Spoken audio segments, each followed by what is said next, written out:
July 25th, 2024. A ranch on the outskirts of Culiacan, Mexico. Ismael Zambada Garcia walks through the gate believing he is about to meet the governor of Sinaloa. He has survived 4 decades in the most violent industry on earth. He has outlasted El Chapo. He has buried rivals, bought judges, and watched the DEA post a $15 million reward for his head while he continued to run the most powerful drug trafficking organization in the Western Hemisphere from the comfort of his own home state. He is 76 years old. He has never spent a single night behind bars. He has never been arrested. And on this afternoon in July, he has absolutely no reason to believe that today will be any different. He is wrong. Within minutes, men with weapons pour through a window. A black bag goes over his head. He is handcuffed, drugged, loaded onto a private plane, and flown across the international border. By the time he wakes up, he is in United States federal custody. But here is what makes this story completely different from every cartel capture before it. The men who did this to him were not DEA agents. They were not Mexican Marines. They were not federal police. They were the Sinaloa Cartel. His own people had him. And that is only the surface layer of what actually happened that day. Ismael El Mayo Zambada is not the most famous name in the Sinaloa Cartel. That distinction belongs to Joaquin El Chapo Guzman, the man who tunneled out of a maximum security prison, the man who became a Netflix series and a global symbol. El Chapo was the face, but El Mayo was the machine. While El Chapo was collecting headlines, El Mayo was collecting power. He ran the operational infrastructure, the transport corridors, the political relationships, the payroll for law enforcement officials stretching from Sinaloa to Mexico City. Intelligence analysts who spent entire careers tracking cartel organizations described Zambada as the true architect, the man who made sure the planes flew, the tunnels stayed operational, and the product reached the border in volume. He was the shadow behind the most prolific fentanyl, cocaine, and methamphetamine pipeline in the history of North America. The DEA had been hunting him since the 1980s. They intercepted his money, surveilled his associates, arrested people connected to him. And for 40 years, none of it touched him, because he used something more reliable than any bunker or any armed escort. He used the system itself. El Mayo's protection was not physical. It was institutional.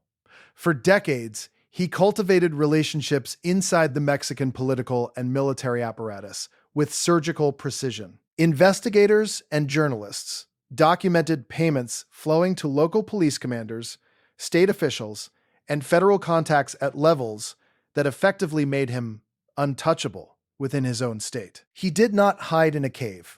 He did not move constantly like a fugitive. He lived in Sinaloa. He walked through his own territory with the ease that only comes from completely owning it. By 2024, his health had declined. Controlled diabetes, severe knee inflammation. He was not the same physical force he had been 30 years earlier, but the organization he built was still the most powerful criminal enterprise in the Western Hemisphere, responsible for the majority of fentanyl flooding into the United States every year, killing tens of thousands of Americans every year. A $15 million DEA reward sat on his head decade after decade. Nobody collected it. Nobody even got close. Then came the invitation. Joaquin Guzman Lopez reached out.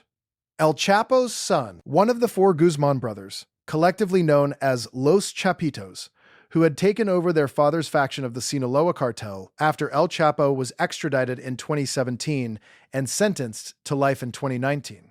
The Chapitos were aggressive, ambitious, and increasingly at war, not with a rival organization, with their own.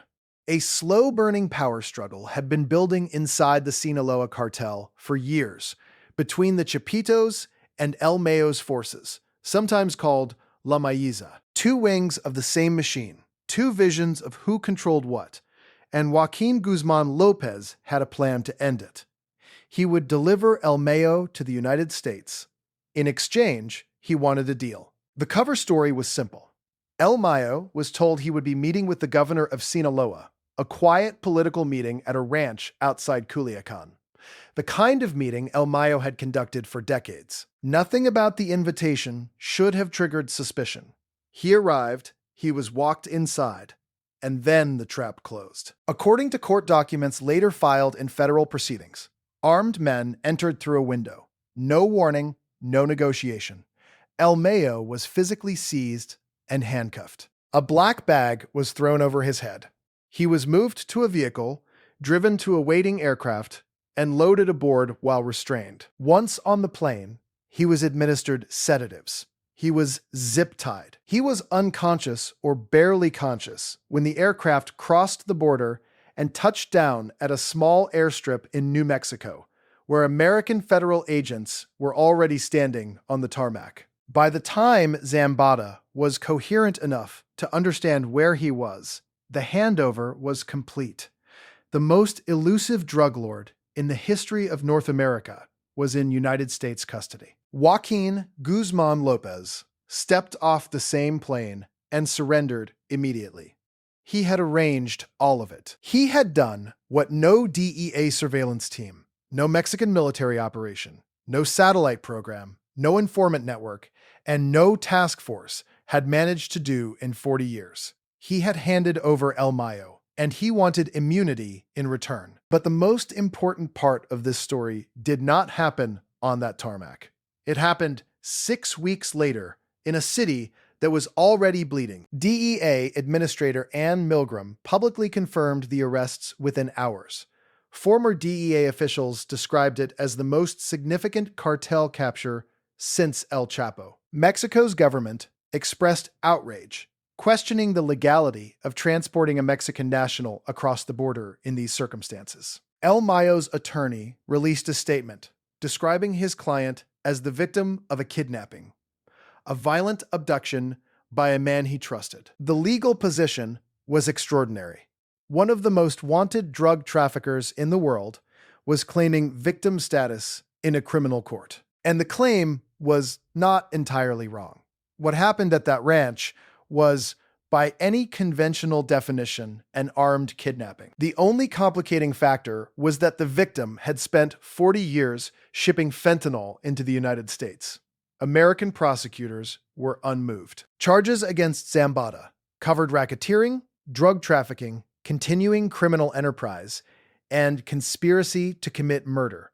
The indictment stretched across decades of operations, hundreds of thousands of kilograms of narcotics, billions of dollars in laundered money, a distribution network touching every major American city. By December 2025, Joaquin Guzman Lopez stood in federal court and pleaded guilty to drug trafficking and continuing criminal enterprise as part of his cooperation agreement.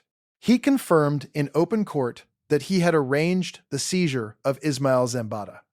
He used the word kidnapping himself. The United States government called it a historic success. In Sinaloa, something else had already started. September 9th, 2024, the city of Culiacan erupted. Not the slow grind of cartel violence that Mexican cities had absorbed and normalized across years of low-level conflict. An open armed conflict, fought in the streets with heavy weapons, blockades, ambushes, and massacres. La Maíza, the faction loyal to El Mayo, knew exactly what Los Chapitos had done. They knew one of the Guzman sons had kidnapped their boss, sedated him, and delivered him to the Americans. That act was not a business dispute. It was a declaration of total war. Armored vehicles on city streets, drones carrying modified grenades, roadblocks cutting off escape routes, narco messages wrapped around bodies left on highways, families driven from their homes by gunfire at 3 a.m, schools closed, businesses shuttered. The city of Culiacan, which had absorbed decades of cartel violence while maintaining enough surface-level normalcy to function, could not absorb this. In the 12 months following El Mayo's capture, nearly 2,000 people were killed in Sinaloa. More than 2,900 reported missing. An average of 5.5 homicides per day Every day, for an entire year, homicide rates in the state climbed 400%. Thousands of families were forcibly displaced from rural communities in the mountains, where the cartel's infrastructure had provided a brutal but recognizable kind of order for 30 years. That order collapsed overnight. This is the detail that the American coverage almost entirely missed. The narrative in Washington was a victory lap, historic arrest, most wanted cartel boss in North America, finally in custody. Meanwhile, in Sinaloa, the immediate consequence of that victory was a humanitarian disaster measured in corpses and missing persons reports. The Chapitos had made what looked like a strategic masterstroke on paper. Remove El Mayo, eliminate the rival faction's leadership, consolidate control of the entire organization. Clean, logical, decisive. In practice, it ignited the largest internal war the Sinaloa Cartel had ever experienced. And the Sinaloa Cartel had survived El Chapo's arrest, multiple federal crackdowns, the deaths of senior lieutenants, and decades of external pressure. What it had never faced before was the complete rupture of trust between its two founding power structures. That rupture did not stop the fentanyl. It did not shut down the precursor chemical networks running through China into Mexican manufacturing operations. It did not dismantle the border crossing infrastructure or the American distribution cells. It fractured the command structure that coordinated all of it. And fractured criminal organizations do not become less dangerous. They become more violent, less predictable, and harder to negotiate with. DEA analysts watching the situation understood this dynamic. Intelligence officials with careers inside Mexican enforcement understood it.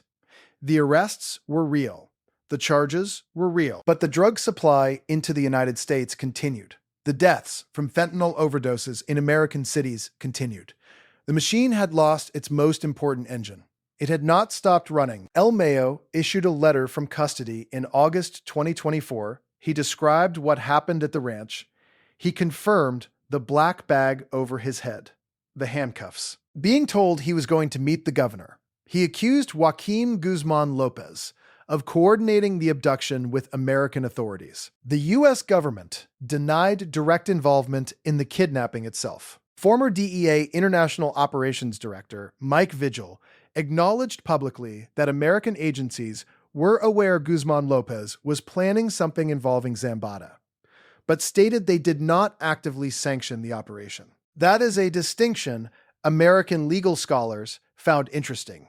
Mexican prosecutors found it unconvincing. The political fallout damaged U.S.-Mexico security cooperation in ways that intelligence officials were still trying to manage months later. The question of what American agencies knew and at what point they knew it remains unresolved.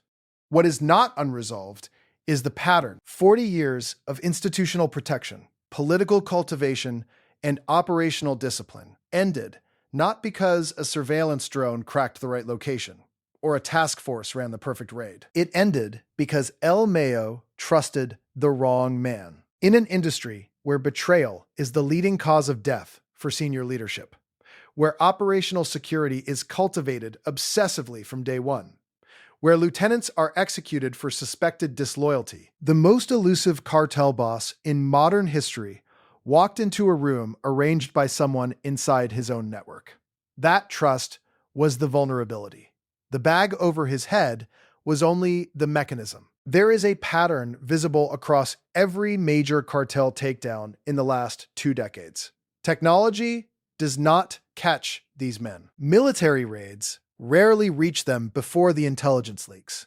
What reaches them is the person sitting at the table across from them. El Chapo was undone partly by informants embedded close to his inner circle.